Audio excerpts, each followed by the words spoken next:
شورو، یہ لڑکے سب میرے شعبے میں کام کرتے تھے۔ اچھا، اب ظاہر ہے کہ جو لوگ اس زمانے میں سندھ میں بڑے بڑے لوگ، جیسے باہر اگر آپ دیکھیے اس زمانے میں نبی بخش بلوچ صاحب، غلام مصطفیٰ قاسمی، غلام محمد گرامی، وفائی صاحب، سراج الحق میمن، شیخ ایاز، حیدر سندھی، حمید، بڑے لوگ کام کر رہے تھے، اور جن سے براہ راست ہماری دوستی تھی، جمال ابڑو، اور کہانی لکھنے والوں میں بھی اور شاعروں میں بھی تنویر عباسی اور وغیرہ وغیرہ، ہمارے ساتھیوں میں تاج بلوچ وغیرہ وغیرہ، مہتاب محبوب، ایک پوری کہکشاں تھی سندھی ادیبوں کی۔ اور اس زمانے میں شروع میں کچھ لوگ تھے جو سندھی زبان و ادب میں اور اردو زبان و ادب میں یکساں طور پر تسلط رکھتے تھے۔ مثلا شیخ ایاز اردو میں بھی شعر کہتے تھے، اور تنویر عباسی، مخدوم الزمان، طالب المولا، یہ سارے لوگ جو تھے، اور شمشیر حیدری، ہم لوگ سب ایک دوسرے کے ساتھ اٹھتے بیٹھتے تھے۔ خالد سلیم، خود احمد جلیل، ہمارے ہاں بعض لوگ جو تھے جنہوں نے سندھی زبان و ادب کو اردو زبان و ادب سے جوڑنے میں شروع میں بہت کام کیا۔ شیخ ایاز، الیاس عشقی صاحب جیسے، آفاق صدیقی صاحب، ہدایت علی شاعر صاحب، محسن بھوپالی صاحب، یہ وہ لوگ تھے جنہوں نے تہذیبی سطح پر، زبان کی سطح پر دونوں زبانوں کو جوڑنے میں، اور ترقی پسند تحریک جو تھی، مظہر جمیل صاحب بھی اس میں ایک دوسرے کے ساتھ اٹھتے بیٹھتے تھے اور ملتے جلتے تھے۔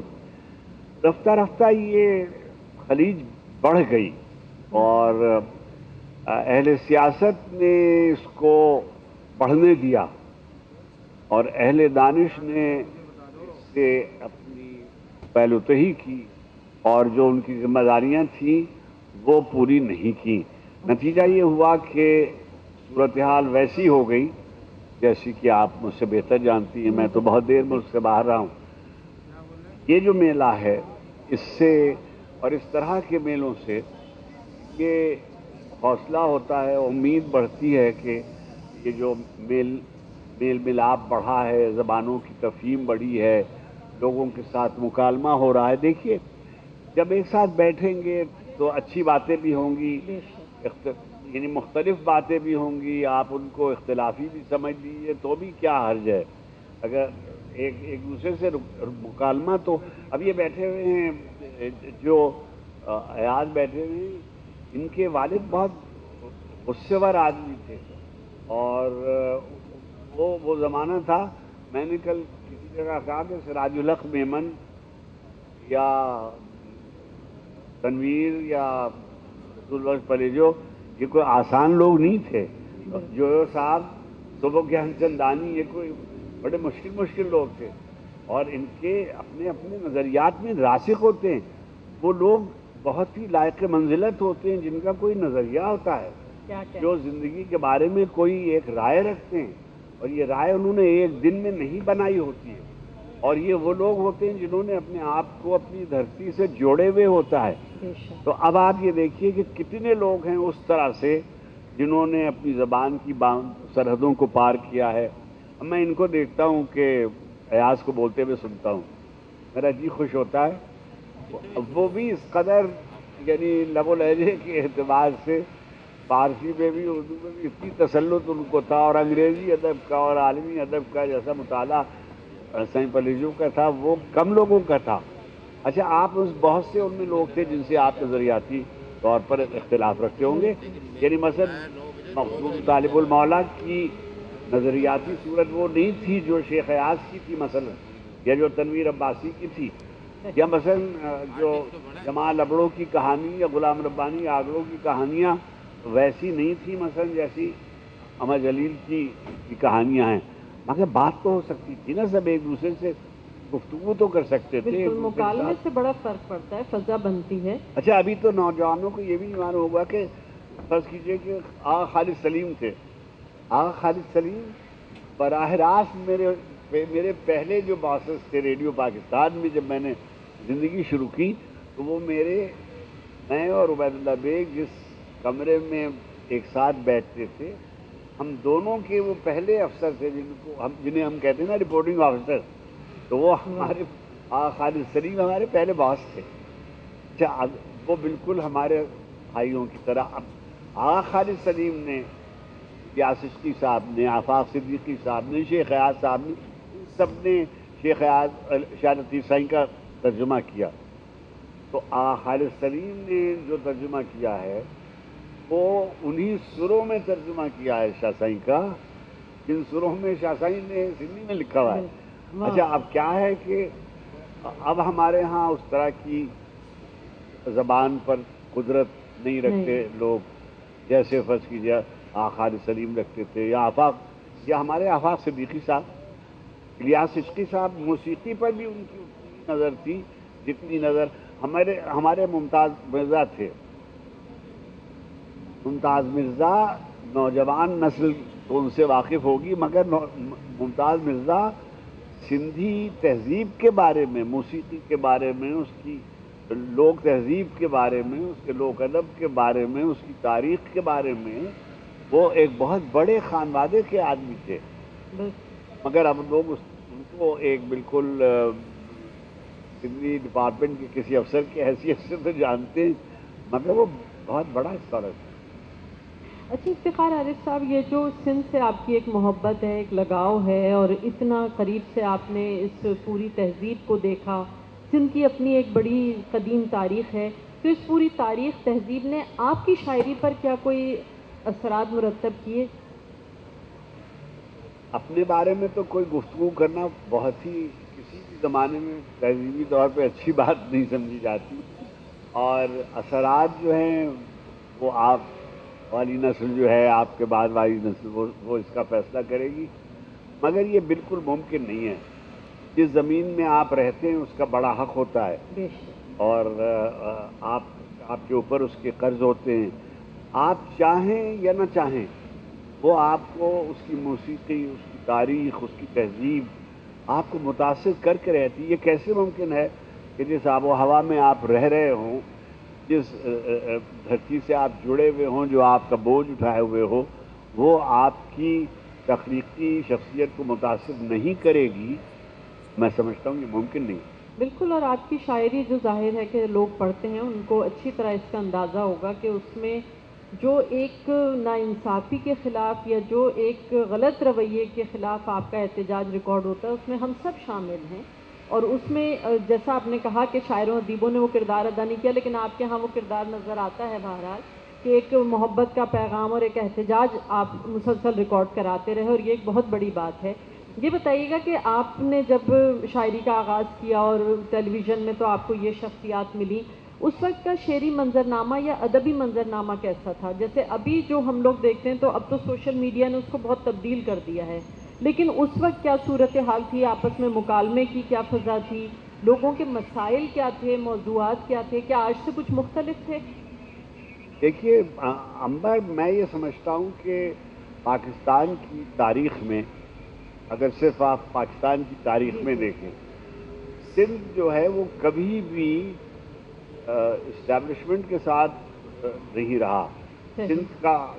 اچھا، حد یہ ہے کہ جو سندھ کا تصوف بھی ہے، ہمارے ہاں ساری دنیا میں تصوف کی باتیں کی جاتی ہیں، آج کل بہت ذکر ہوتا ہے، لیکن لیٹن امریکہ میں ایک تصوف کی مذہب کی ایک صورت نظر آتی ہے، ریڈیکل تھیولوجی اس کو کہتے ہیں.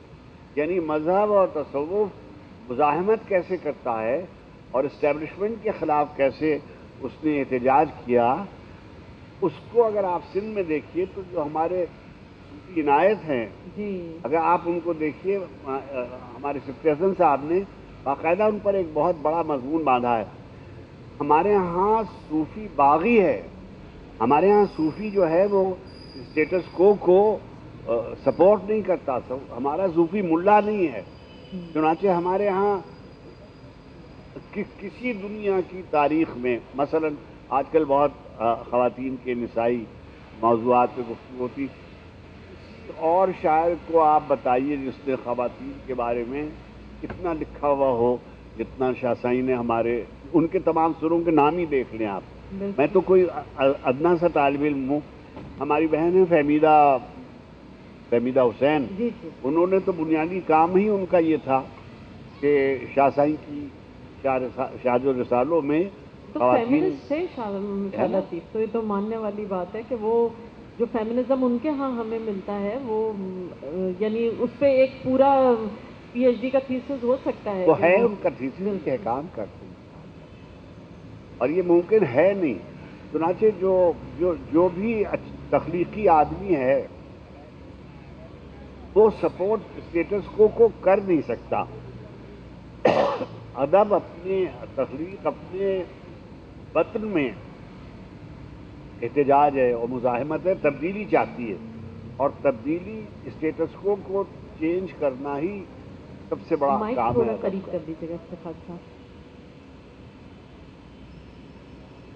یہی اسٹیٹس کو بدلنا، یہی ادب کا کام ہے، یہی تہذیب کا کام ہے، یہی ہمارے سیاست کا کام ہے. اور اگر یہ وظیفہ ادا نہیں کرتا تو پھر یہ عیاشی ہے، کرتب بازی ہے، ادب نہیں ہے. اچھا، ادب کیا کردار ادا کر سکتا ہے لوگوں کو قریب لانے میں، غلط فہمیاں دور کرنے میں جو پیدا کی جا رہی ہوتی ہیں کسی بھی طرف سے؟ تو ظاہر ہے کہ دونوں طرف ایک ناسمجھی کا مظاہرہ ہو رہا ہوتا ہے، تو ادیب، شاعر، دانشور ایسے موقع پر کیا کردار ادا کر سکتا ہے؟ اس کا کیا کردار بنتا ہے؟ وہ وہی کردار ادا کر سکتا ہے جو اس کو کرنا چاہیے. اور دنیا میں کبھی بھی کسی بھی زمانے میں، بدترین زمانے میں بھی کبھی ادب نے ظلم کا ساتھ نہیں دیا. بے شک. کسی لکھنے والے نے کبھی بھی جبر کی حمایت نہیں کی. کبھی خلق خدا کے خلاف تحریر نہیں جاتی. تو میں تو یہ سمجھتا ہوں کہ سارے لشکر ایک طرح کے ہوتے ہیں، سارے خنجر ایک طرح کے ہوتے ہیں. واہ. گھوڑوں کی ٹاپوں میں روندی ہوئی روشنی، گھوڑوں کی ٹاپوں میں روندی ہوئی روشنی، دریا سے مقتل تک پھیلی ہوئی روشنی. واہ. گھوڑوں کی ٹاپوں میں روندی ہوئی روشنی، جلے ہوئے خیموں میں سہمی ہوئی روشنی. سارے منظر ایک طرح کے ہوتے ہیں. واہ واہ. ایسے ہر منظر کے بعد ایک سناٹا چھا جاتا ہے. ہاں. یہ سناٹا طبل و علم کی دہشت کو کھا جاتا ہے. سناٹا فریاد کی لے ہے، احتجاج کا لہجہ ہے. کیا کہنے. یہ کوئی آج کی بات نہیں ہے، بہت پرانا قصہ ہے. واہ. سب قصوں میں صبر کے تیور ایک طرح کے ہوتے ہیں. سارے خنجر ایک طرح کے ہوتے ہیں. کیا وہ فرات کہنے. کے ساحل پر ہوں یا کسی اور کنارے پر، سارے لشکر ایک طرح. واہ واہ واہ واہ واہ واہ واہ.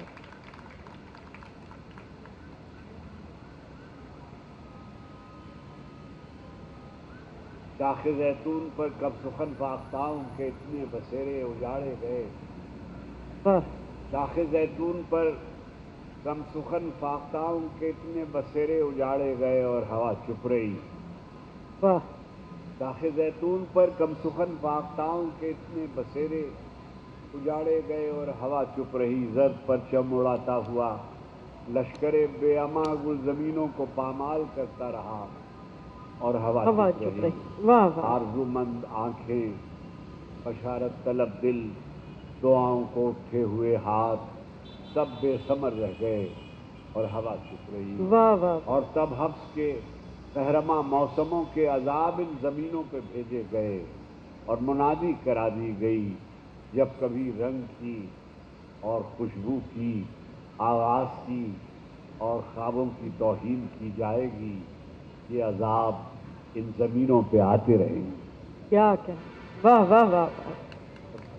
بہت شکریہ افتخار عارف صاحب، آپ یہاں تشریف لائے، اور تمام حاضرین کا بھی بہت شکریہ کہ آپ سب یہاں موجود رہے. بہت اہم شخصیات یہاں تشریف فرما رہیں، اور یہ ایک بہت اہم مکالمہ تھا جو ہمارا خیال ہے کہ ان فیسٹیولز کا حاصل ہے کہ ہم آپس میں اس طرح کا مکالمہ کریں اور یہ محسوس کر سکیں کہ ہمیں کہاں کہاں کیا بات کرنی ہے اور کہاں کیا بات رہ گئی تھی جو اس وقت ہونی چاہیے تھی اس وقت نہیں ہوئی تو اب کر لینی چاہیے. آپ سب کی آمد کا بہت شکریہ اور افتخار عارف صاحب آپ کا خصوصی شکریہ.